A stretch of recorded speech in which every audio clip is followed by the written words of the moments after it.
in support of these important measures to address human trafficking, modern-day slavery.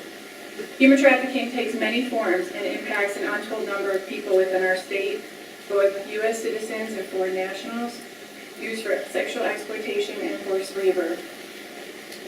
The state as a whole and the Catholic community in particular have an obligation to defend and promote the dignity of every human person and work to remove the scourge of human trafficking from our society.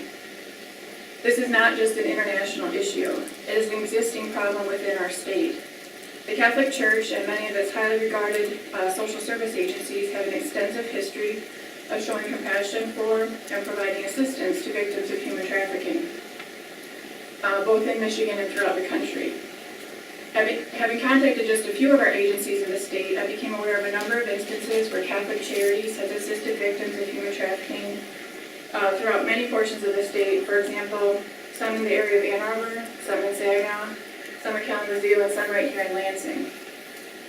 So we are especially thankful for the tremendous efforts of Senator Emmons and the sponsors of these bills in raising awareness of this issue and highlighting the need for community involvement. It has been an honor to work in conjunction with Senator Emmons, the variety of anti-trafficking organizations and concerned individuals. It brought people together to collaborate, share ideas, and work in ways to effect change for trafficking victims and survivors, both here in Lansing and around the state. We offer our support for this first set of bills, which is just a portion of those that have been introduced to specifically address trafficking. It is important to address the needs of both minor and adult victims of sex trafficking, creating what is commonly referred to as a safe harbor for the victims. The idea of creating a safe harbor is to recognize that a victim of trafficking is a victim and not a criminal. Commercial sexual activity, including prostitution, is a crime.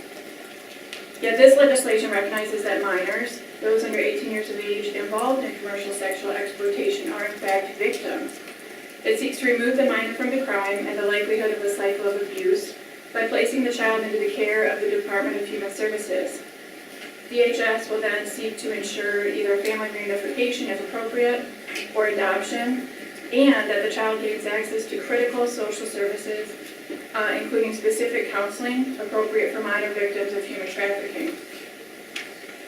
For adult victims of human trafficking, these bills offer those charged with prostitution or similar crimes an affirmative defense to show that they were engaged in the conduct only because they were victims of human trafficking.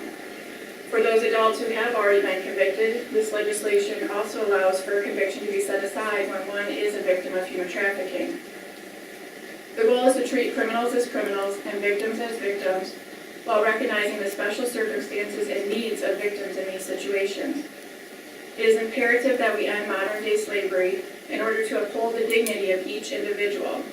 As an advocacy organization, the Catholic Conference will continue to support legislation that raises awareness and addresses root causes of human trafficking, which show compassion towards victims, and allows prosecution and punishment of traffickers. We encourage your support as well. Thank you.